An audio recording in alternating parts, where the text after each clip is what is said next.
దానికి సంబంధించి మేము ప్రజల్లో వాస్తవాలను చెప్తూ ప్రభుత్వం యొక్క ఉద్దేశాన్ని ఎండగడుతూ ఎప్పటికప్పుడు రైతాంగాన్ని మేల్కొల్పుతూ ప్రయత్నం చేస్తూనే మరొక వైపు చట్టపరంగా మాకున్న అన్ని అవకాశాలను కూడా వినియోగించాలి కాబట్టి తను ఒక పౌరుడిగా తనకున్న అవకాశాలని వినియోగించుకోవడం కొరకు ఈ నిరాధారమైన ఆరోపణల విషయంలో అసలు దీంట్లో నా మీద పెట్టబడ్డ కేసు అక్రమం అని చెప్పి వారు వేసిన పిటిషన్ విషయంలో ఇవాళ హైకోర్టు తీర్పును తీసుకొని పాపం కాంగ్రెస్ నాయకులు సంబురాలు చేసుకుంటున్నారు. సంతోషం, మీ పనికి అంతే. మేమేమో రైతులకు సేవ చేసి రైతు బంధు ఇచ్చి సంబురాలు చేసుకున్నాం, మీరు కేసులతో సంబురాలు చేసుకుంటున్నారు. కాంగ్రెస్ పార్టీకి బీఆర్ఎస్ పార్టీకి ఉన్న తేడా ఏంటంటే మేము 24 గంటల కరెంట్ ఇచ్చి సంబురాలు చేసుకున్నాం ప్రజలతో కలిసి, ఇంటింటికి మంచినీళ్ళు ఇచ్చి సంబురాలు జరుపుకున్నాం, ప్రజలతో సంబురాలు చేపించినాం, 1.5 ఎకరాలకు నీళ్ళు ఇచ్చి 3.5 కోట్ల టన్నుల పంట పండించి రైతులతో సంబురాలు చేసుకునే వాతావరణం తీసుకొచ్చినాం. భారతదేశంలో వ్యవసాయ రంగంతో పాటు అనేక రంగాల్ని నెంబర్ 1గా చేసి ఈ రాష్ట్రం తలెత్తుకొని నిలబడే విధంగా, నేను తెలంగాణ పౌరుని అని చెప్పి గర్వపడే విధంగా కేసీఆర్ గారి నాయకత్వంలో ఈ రాష్ట్రాన్ని తయారు చేసి ప్రతి తెలంగాణ బిడ్డ సంబురాలు జరుపుకునే వాతావరణాన్ని మేము సృష్టించినాం. కానీ పాపం రేవంత్ రెడ్డి ఆయన అనుచరులు మా నాయకుల మీద ఎవరైతే ఈ ప్రభుత్వ దుర్మార్గాలకు వ్యతిరేకంగా పోరాటం చేస్తున్నారో, ప్రజలకు అండగా నిలబడుతున్నారో, మీ చేత దారుణంగా దోపిడీకి మోసానికి గురైతున్న ప్రజలకు అండగా రక్షణగా నిలబడుతున్నారో వాళ్ళపైన కేసులు పెట్టి పాపం సంబురాలు చేసుకొని క్షణికానందం, శునకానందం, రాక్షసానందం పొందుతున్నారు. మీ ఆనందాలు కొన్ని క్షణాలే ఉంటాయి, తప్పకుండా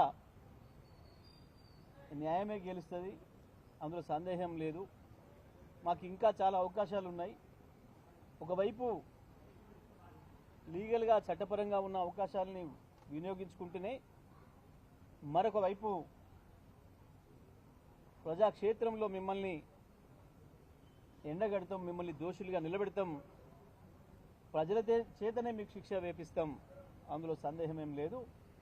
మేము మళ్ళీ చెప్తున్నాం, రాసి పెట్టుకోండి, ఈ ఫార్ములా కేసులో తప్పకుండా రేవంత్ రెడ్డి శిక్షకు గురవుతాడు. రేపటి నాటికి చట్టాన్ని పూర్తిగా దుర్వినియోగం చేసి లేనివి సృష్టించి ఒకరిద్దరు తాబేదారులైన అధికారులను అడ్డం పెట్టుకొని మీరు చేస్తున్న కుట్రలు, కుయుక్తులు, మీ పన్నాగాలు ఎంతకాలం సాగవు. చట్టం చాలా పెద్దది, చాలా గొప్పది. మీరు తాత్కాలికంగా చట్టాన్ని దుర్వినియోగం చేసినా అంతిమంగా న్యాయమే గెలుస్తుంది, అందులో సందేహం లేదు.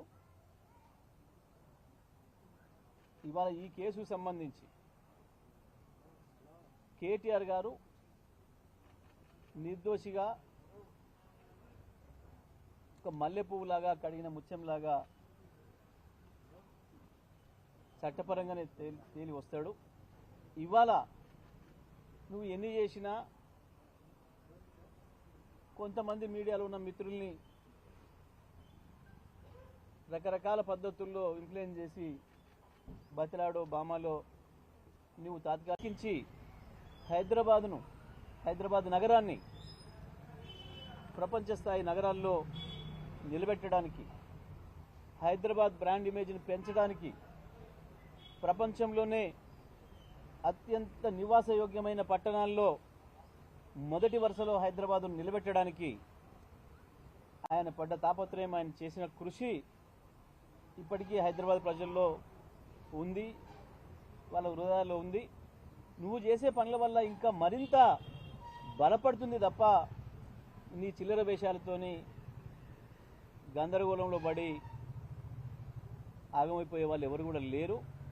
హైదరాబాద్ ఇప్పటికే ఒకసారి చెప్పింది, మళ్ళీ చెప్తుంది, ఇంకా బలంగా కూడా చెప్తుంది, మేము కేటీఆర్ వైపే ఉన్నాం అనే విషయం, కేటీఆర్ మా కొరకే చేసిండు అనే విషయం, ఆయనకు కేసీఆర్ ఇచ్చిన అవకాశాన్ని ప్రతి క్షణం ఈ హైదరాబాద్ అభివృద్ధికి, దీని బ్రాండ్ ఇమేజ్కి వినియోగించిండు అనే విషయం స్పష్టంగా హైదరాబాద్ ప్రజల గుండెల్లో ఉన్నది, ఉంటుంది. మీ చిల్లర ప్రయత్నాలు ఏవి కూడా కొసెల్లవు. తప్పకుండా మీరు బొక్కబోర్ల పడుడు ఖాయం, మీ మూతి వాయడం ఖాయం. ఇది గుర్తుపెట్టుకోవాలని చెప్పి నేను రేవంత్ ప్రభుత్వాన్ని హెచ్చరిస్తా ఉన్నాను.